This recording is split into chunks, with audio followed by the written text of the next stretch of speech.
आज आपको कंबस प्लैनेट्स के कुछ ऐसे सीक्रेट बताने वाला हूँ जिन्हें सुनकर आप शॉक हो जाओगे और बोलोगे कि मानव तुम्हें ये सारी चीज़ें कैसे पता।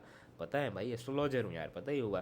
तो let's start with my favourite planet Venus. अगर आपकी कुंडली के अंदर वीनस कंबस्ट हो गया तो यहाँ पर सबसे ज़्यादा दिक्कत आएगी आपके मैरिज के अंदर। ये बात पक्की है। You will get a very dominant future partner. आप या फिर लड़की के चार्ट के अंदर वीनस कंबस्ट हो या लड़की के चार्ट के अंदर, आपको एक ऐसा पार्टनर मिलेगा या मिलेगी जो काफ़ी डोमिनेंट होगा।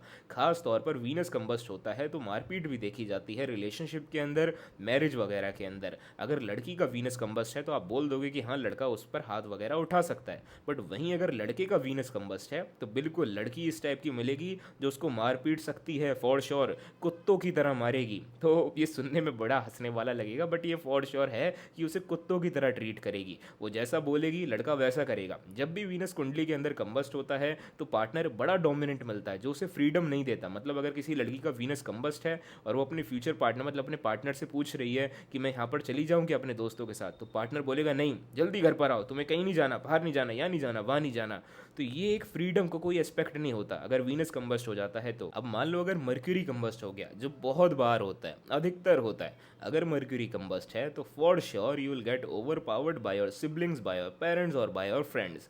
आपकी लाइफ को रूल आपके पेरेंट्स, सिबलिंग्स वगैरह में से कोई ना कोई करेगा, आपकी खास तौर पर एजुकेशन को। Yes, mercury is education. अगर मर्क्यूरी कंबस्ट है तो एजुकेशन को आपके पेरेंट्स में से कोई ना कोई रूल करेगा, आपके पेरेंट्स की या फिर वहाँ पर आपके सिबलिंग्स की मर्जी चलेगी। वो जैसा बोलेंगे आपको वैसा करना पड़ेगा और अंदर ही अंदर फिर उस बात से आप फ्रस्ट्रेट होगे कि यार ऐसा मेरे साथ ही क्यों होता है। और if your Mars is combust तो यहाँ आपके अंदर गुस्सा तो बहुत होगा फॉर श्योर, लेकिन वो गुस्सा आप बाहर नहीं दिखा पाओगे किसी पर। यानी इसी टाइप के होगे कि जहाँ बाहर से किसी से भी कुछ भी सुनकर आ जाओगे और घर पर आकर बोलोगे यार मैं तो वहाँ उसके साथ ये कर देता, वो कर देता, बस कर ही नहीं पाया।